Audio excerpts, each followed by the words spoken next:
Alô, irmãos e irmãs, Pai seja com todos nós nesse dia, 16 de março de 2021.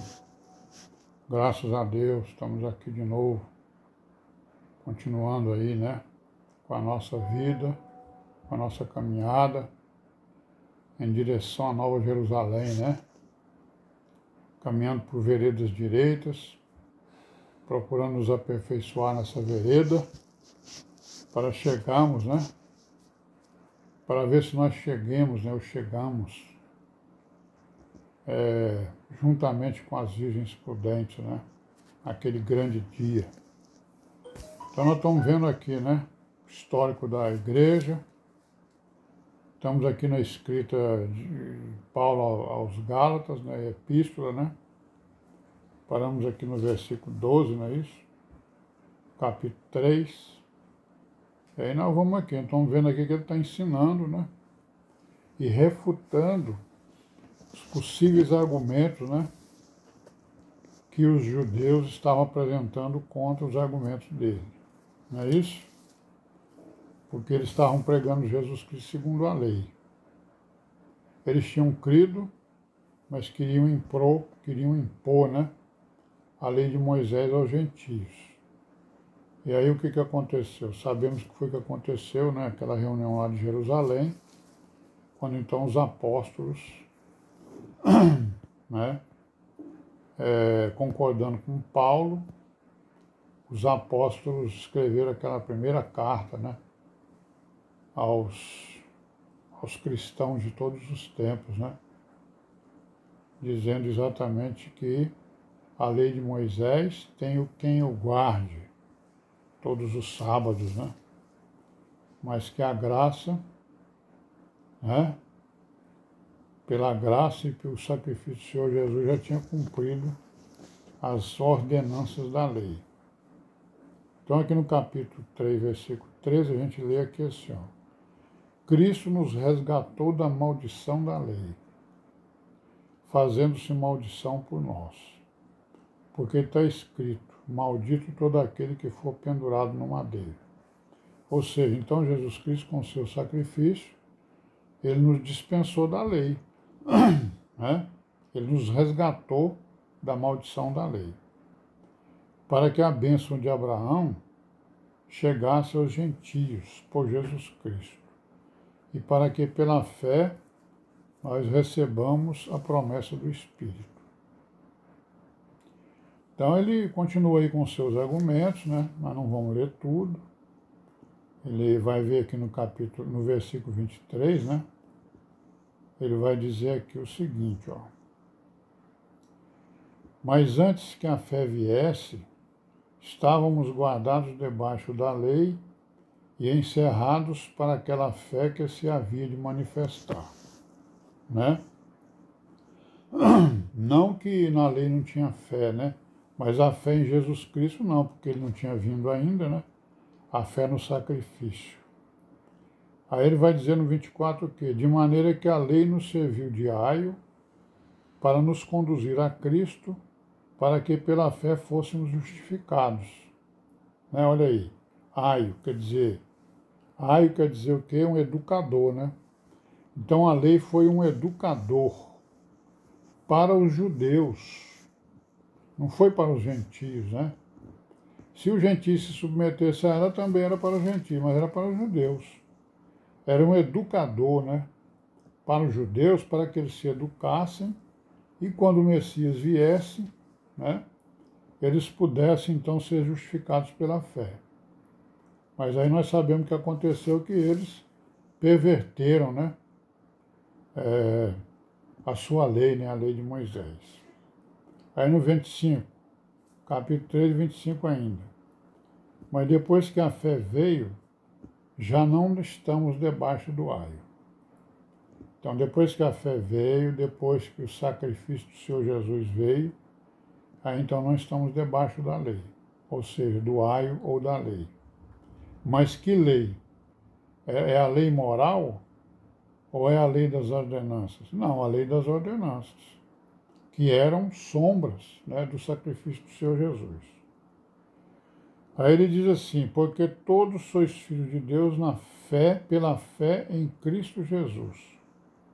Porque todos quantos fostes batizados em Cristo, já o revestiste de Cristo. Nisso não há judeu nem grego, não há servo nem livre, não há macho nem fêmea, porque todos vós sois um em Cristo Jesus. Então, né, todas as nações, inclusive os judeus, né, foram resgatados pelo sacrifício de Cristo e agora eles estão livres das leis, né, de ordenanças. Não é isso? Estão livres. E o 29, se sois de Cristo, então sois descendência de Abraão e herdeiros conforme a promessa. Né? Bom, então no capítulo 4 ele vai dizer que a gente está isento da lei. Vai repetir, né? vai utilizar mais argumentos para mostrar, né, que os judeus que tinham crido na palavra, tinham se batizado, né, e que queriam agora o quê?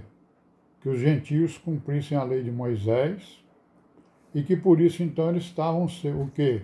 Se contrapondo à pregação de Paulo e dos apóstolos, né? Chamando eles de ignorantes, né? Não sabiam de nada, eles não, né? Algum deles por acaso não era nem da tribo de Levi, não eram sacerdotes, né? Da lei, né? Eles não eram nenhuma autoridade, nenhum príncipe. Então não tinha por que os judeus ficar escutando eles, porque eles eram homens ignorantes, né? Pescadores, né? Trabalhadores, braçais, não entendiam, não sabiam ler, né, as escrituras, porque as escrituras não tinham, né? As escrituras dele não tinham vogal. Para saber ler era só um cabo muito do sabido, né? Por isso é que ele tinha os escribas lá. Que os escribas eles eram treinados desde o primeiro dia de vida, digamos assim, né? A ler aquilo que estava escrito lá nas escrituras. Então no capítulo 4 aqui ele vai dizer o quê? Digo, pois, que todo o tempo que o herdeiro é menino, em nada difere do servo, ainda que seja senhor de tudo.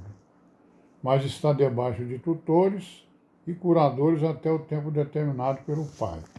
Bom, então isso é, tutores e curadores é a mesma coisa que aio, né? Certo? É o pedagogo, não é isso? É o, enfim,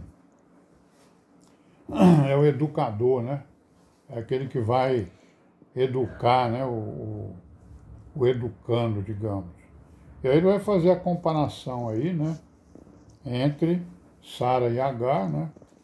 Fazendo aí a comparação entre a lei e a graça. É isso? Aqui no versículo 21. Dizei-me o que quereis estar debaixo da lei. Dizei-me, os que quereis estar debaixo da lei. Não ouvis vós a lei? Então os judeus já tinham convencido muita gente lá que queria estar debaixo da lei, né? Embora eles tivessem sido batizados, porque tinham crido na pregação de Paulo. Não ouvis vós a lei?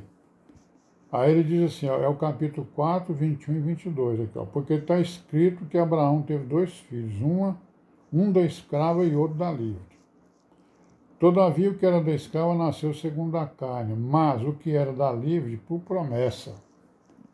Olha aí a comparação que ele está fazendo, né? Então ele está dizendo o quê? Que a lei era carne, né? E a graça é promessa. O que se entende por alegoria, por sombra, né? Porque estes são os 2 concertos. Um do Monte Sinai, gerando filhos para a servidão, que é Agar, comparativamente, né? Comparando, né? Ora, esta Agar é Sinai, um monte da Arábia, que corresponde a Jerusalém que agora existe, pois é escrava com seus filhos. Mas a Jerusalém que é de cima é livre, a qual é mãe de todos nós. Olha aí, irmão, nós temos uma mãe, né? Que é a Nova Jerusalém. Porque está escrito, ó, alegra-te, estéril, que não dás à luz. Esforça-te e clama, tu que não estás de parto. Porque os filhos da solitária são mais do que os da que tem marido. Mas nós, irmãos, somos filhos da promessa, como Isaac, né? Mas como então aquele que era gerado segundo a carne perseguia o que era segundo o Espírito? Assim é também agora. Olha aí o que ele diz, né? Os judeus estavam perseguindo a igreja, né? Certo? É uma comparação que ele está fazendo aí. Assim como, né, o filho da escrava perseguiu o filho da livre, então agora os judeus, né, que comparativamente são filhos da escrava, né, agora estão perseguindo os filhos da promessa. Amém, irmãos? Por hoje, amém, né? Pai seja com todos nós e até amanhã, se Deus quiser.